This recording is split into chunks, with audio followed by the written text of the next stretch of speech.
I can tell by your faces that many of you are shocked at the outcome. I, on the other hand, am not, because I have had the misfortune of teaching you this semester, and even with my ocular limitations, I witness firsthand your glazed, uncomprehending expressions. So you got kicked out of Harvard for cheating? Nope, I got kicked out of Harvard for hitting him. You hit him? What, like punched him out? Nope, I hit him with a car. Dr. Gertler says I don't always give consideration to my audience. Oh. And who is Dr. Gertler? My shrink. Has Dr. Gertler ever tried a good swift kick in the ass? That was Paul Giamatti starring in his second collaboration with director Alexander Payne in The Holdovers. It's a story about a history teacher at the prestigious Barton Academy, played by Giamatti, who is forced to chaperone the handful of students with nowhere to go over Christmas break. Through a series of events, the holdovers this break end up being pretty much just Paul, a student named Angus, and the head cook Mary. Each one of them seems to be at a crossroads in their lives, and although they are very different in just about every way, spending the Christmas time with each other uncovers one of the most important things they all have in common: empathy for one another. In my opinion, this movie is similar to movies like The Breakfast Club or Dead Poets Society. It's all character driven, and it's wonderful. It's a dramedy. There are dramatic parts. It's got plenty of comedic parts in there. Some laugh out loud, parts that I thought were hilarious. Paul Giamatti plays the Professor Paul Hunnam. He's a big-time curmudgeon and bitter at the world. Nobody likes him. No students really like him. The faculty doesn't really like him. I think he knows this deep down, but no one's really said it to his face until some conversations take place in the movie. Paul Giamatti is absolutely excellent, as always. I don't think there's been anything that he's done that I've seen that I haven't liked him in. Paul and Angus, the professor and the student, they really don't like each other. Paul has a disdain for the students, and that is revealed throughout the dialogue throughout the movie.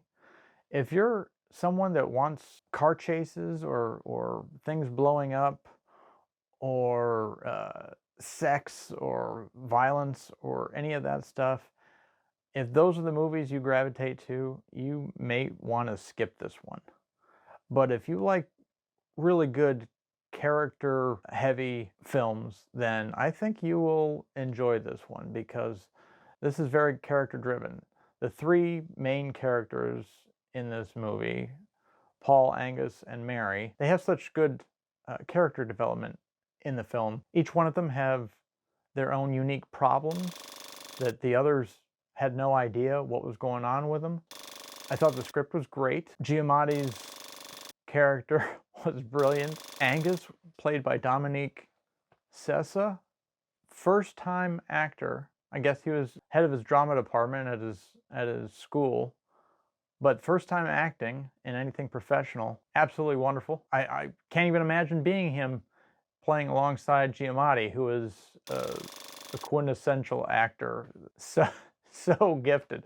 Let's talk about Davine Joy Randolph. She plays a mother whose son has recently passed, and she's dealing with that grief. Excellent performance. Anybody that knows anybody that's lost a child, or if you've lost a child, you could definitely relate to this, because I've known people that have lost children, and the grief is unimaginable. And she plays this part so well. That's part of her backstory. Everybody has baggage they're bringing into this movie with their character, but she really has the toughest time, and as far as the grief goes, and she plays it so beautifully. I believe, like how Breakfast Club and Dead Poets Society was to my generation, as far as the age range I was in at the time, I believe that's almost like how this is to maybe adults that have gone through some experiences and life gave them a gut punch here and there. Because if you're living life, then you're going to have issues that you're dealing with. And I think their interaction with this ensemble cast really shines through, and I think the message that it brings to the viewer is very relatable. If you haven't gone through one of these experiences, grief or depression or whatever, you probably know somebody that has. And that's by no means to diminish what this movie is. This movie is uplifting, it's humorous, and it's a great Christmas movie, I think. I mean, it's not a Christmas movie in a sense that it's all about Christmas, but it takes place at Christmas time. And it's one to watch more than once. I will definitely watch this again when it comes to streaming, because I like the humor in this. I think Alexander Payne and Paul Giamatti have got the goods to make a great film once again. I happen to love great dialogue movies when the script is right. Give me an Aaron Sorkin script and I'm all over it. I will be there. But I love the script, and as Alexander Payne, the director of this movie, said in an interview, Paul Giamatti could read the phone book and he would bring that thing to life. And I believe it, because he's that good. If you're my age and grew up in the 70s, you're going to get a nice nostalgia hit off of this movie. So it's a little bonus, because the way he shot this is, you really think it's a movie from the 70s. There was one issue that I had, and I'm guessing that it was on purpose. I just can't guess the purpose. Paul Giamatti's character, Paul Hunnam, he has this glass eye. And the glass eye went from the right eye to the left eye, and not in every scene, but every once in a while it would switch. And once I noticed that, it drove me up the wall. You think I'm going out of my mind? It's driving me crazy. So what's the answer? That's what I keep asking myself. Didn't take away from the fact that I love the movie, but my gosh, what's going on there?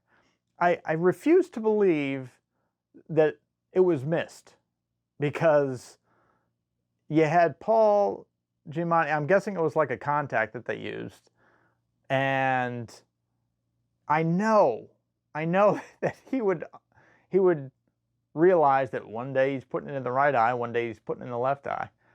I've scoured the internet. I can't find anything on this, other than other people like on Reddit that have noticed that the glass eye switches the eyes. And it wouldn't, I may have thought it was maybe a mistake, but there was a point in the movie where he actually references what eye to look into as far as his good eye. And once he said that, I was like, okay, well, I'm going to make sure that they're, from that point on, that they're staying with that. Nope. That eye moved. I don't know. I got to find that out. I got to find out what's going on with that eye. So The Holdovers, Paul Giamatti, director Alexander Payne. I hope you support your local theater. Go out and see this movie, and I don't think you'll regret it. Be kind to each other out there.